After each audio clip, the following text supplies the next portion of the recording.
ভিডিওতে ক্লিক করার জন্য সকল চাকরি প্রার্থীকে সিওবি অল বাংলা চ্যানেলের পক্ষ থেকে অসংখ্য ধন্যবাদ। রাজ্যে আবারও নতুন করে সিভিক ভলান্টিয়ার্স পদে নতুন কর্মী নিয়োগের ইতিমধ্যে সরকারি ওয়েবসাইটে বিজ্ঞপ্তি প্রকাশিত হয়েছে।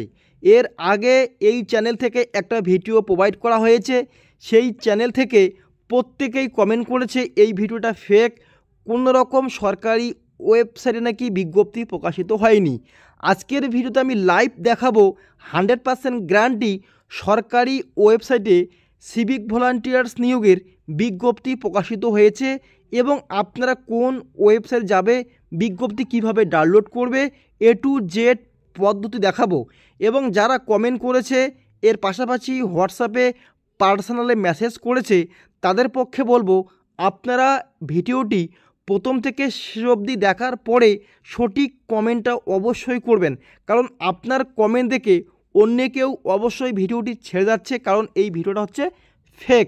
কিন্তু ভিডিওটা কিন্তু ফেক না, কারণ সরকারি ওয়েবসাইট থেকে বিজ্ঞপ্তি ডাউনলোড করে আমরা কিন্তু আপনাদের দেখাই এবং ভিডিওটা তৈরি করি। আজকের ভিডিওতে আমরা দেখাবো যে সরকারি ওয়েবসাইট থেকে কিভাবে সিভিক ভলান্টিয়ার্স পদে নতুন বিজ্ঞপ্তি প্রকাশিত হয়েছে তা আপনারা ডাউনলোড করতে পারবে। এখানে আপনারা দেখতে পাচ্ছেন রিক্রুটমেন্ট নোটিশ 8/5/2025, মানে মে মাসের 8 তারিখ বিজ্ঞপ্তি প্রকাশিত হয়েছে। প্রথমেই আমি দেখাবো এখানে ক্লিক করে কিভাবে বিজ্ঞপ্তি ডাউনলোড করতে হয়। তো আপনারা এই লেখার উপরে ক্লিক করবে, এই লেখার উপরে ক্লিক করে দেখো সরাসরি কিন্তু বিজ্ঞপ্তি ডাউনলোড হয়েছে। এখানে কিন্তু দুটি বিজ্ঞপ্তি রয়েছে, একটা হচ্ছে ইংলিশে বিজ্ঞপ্তি, একটা হচ্ছে বাংলাতে বিজ্ঞপ্তি। তো এখানে আবেদন করার শেষ তারিখটা প্রথমে দেখে নাও, তারপরে আমি সম্পূর্ণ তথ্যগুলো দেখিয়ে নিচ্ছি। তো এখানে আপনারা দেখতে পাচ্ছেন 19/5/2025 মে মাসের 19 তারিখ বিজ্ঞপ্তির লাস্ট ডেট আবেদনের, এবং বিকাল 5টা পর্যন্ত আপনারা কিন্তু আবেদন নথিভুক্ত করতে পারবেন। আশা করি বোঝা গিয়েছে। এবং বাংলা বিজ্ঞপ্তি আপনারা প্রথমেই দেখতে পারবে, এখানে কিন্তু উল্লেখ করা হয়েছে, এখানে দেখতে পাচ্ছেন উল্লেখ করা হয়েছে যে এখানে রেজিস্ট্রেশন নম্বর এবং কোন জেলা থেকে আবেদন শুরু হয়েছে। সিভিক ভলান্টিয়ার্স পদে কতগুলি শূন্যপদ রয়েছে এখানে দেখতে পাচ্ছেন, 100 জন সিভিক ভলান্টিয়ার্স নিয়োগ করা হবে এবং আবেদনপত্র জমা করতে পারবে প্রতিদিন সকাল 10টা থেকে বিকাল 5টার মধ্যে। আবেদনপত্র জমা দেওয়ার শেষ তারিখ 19/5/2025 বিকাল 5টা পর্যন্ত, এখানে ক্লিয়ার কিন্তু উল্লেখ করা হয়েছে।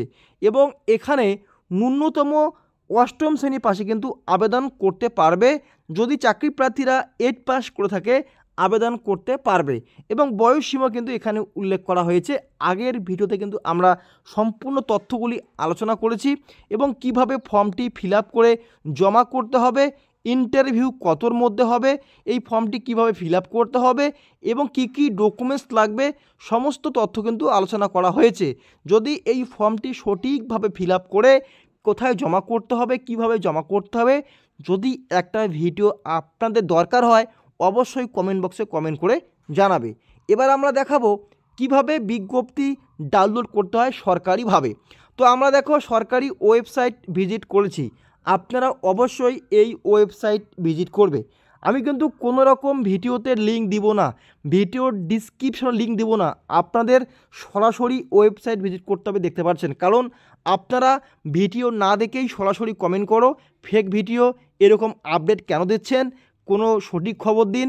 দেখো সরকারি ওয়েবসাইট নাম কি রয়েছে, পূর্ব মেদিনীপুর পুলিশ .gov.in। একটা জিনিস মাথায় রাখবে, যখনই আপনার ডটের পরে gov.in দেখবে এটা 100% সরকারি ওয়েবসাইট। তো এই যে পূর্ব মেদিনীপুর পুলিশ .gov.in এর ওয়েবসাইট সরাসরি গুগলে সার্চ করে ভিজিট করবে। সার্চ করার পরে নিচে আসবে, প্রথমে কিন্তু এরকম দেখতে পারবে, দেখার পরে নিচে আসবে, একদম নিচে আসবে। নিচে আসার পরে এখানে কিন্তু সাইটে আপনারা দেখতে পারবে ইম্পর্টেন্ট লিঙ্ক বলে একটা অপশান এখানে রয়েছে, দেখতে পাচ্ছেন। ইম্পর্টেন্ট লিঙ্কটাতে নিচে আসবে, নিচে আসার পরে যে প্রথম যে বিজ্ঞপ্তিটা রিক্রুটমেন্ট নোটিশ 8/5/2025, প্রথম লেখাটিতে রিক্রুটমেন্ট নোটিশ লেখাটিতে ক্লিক করবে। এখানে ক্লিক করলে কিন্তু আপনাদের সামনে সেই বিজ্ঞপ্তিটা ওপেন হবে। এখানে দেখতে পাচ্ছেন বিজ্ঞপ্তি কিন্তু ওপেন হয়েছে। এখান থেকে বিস্তারিত তথ্যগুলো দেখবে এবং কিভাবে বিজ্ঞপ্তিটা ফিল আপ করতে হয় আবেদনপত্রটি কীভাবে ফিল আপ করতে হয়, কি কি ডকুমেন্টস লাগবে, কোন কোন ডকুমেন্ট যুক্ত করতে হবে, সবথেকে গুরুত্বপূর্ণ তথ্য হচ্ছে এখানে কারা কারা আবেদন করতে পারবে। প্রতিটি জেলা থেকে আবেদন করা যাবে না, ন্যূনতম পূর্ব মেদিনীপুর জেলার স্থায়ী বাসিন্দা হলে অবশ্যই আবেদন করতে পারবে। ক্লিয়ারলি কিন্তু এখানে বাংলা দিয়ে সম্পূর্ণ নির্দেশগুলি উল্লেখ করা হয়েছে এবং এখানে এনসিসি বা এনএসএস এই সমস্ত চাকরি প্রার্থীরাও কিন্তু আবেদন করতে পারবে। যদি এখানে এ থেকে জেড পর্যন্ত একটা ভিডিও আপনার চাও তাহলে কিন্তু অবশ্যই আমরা কিন্তু একটা ভিডিও তৈরি করে দিব এবং প্রতিটি কমেন্টে কিন্তু আপনারা কমেন্ট করবে এবং কোন জেলা থেকে আপনারা ভিডিওটা দেখছেন অবশ্যই কমেন্ট করবেন, জানাবেন।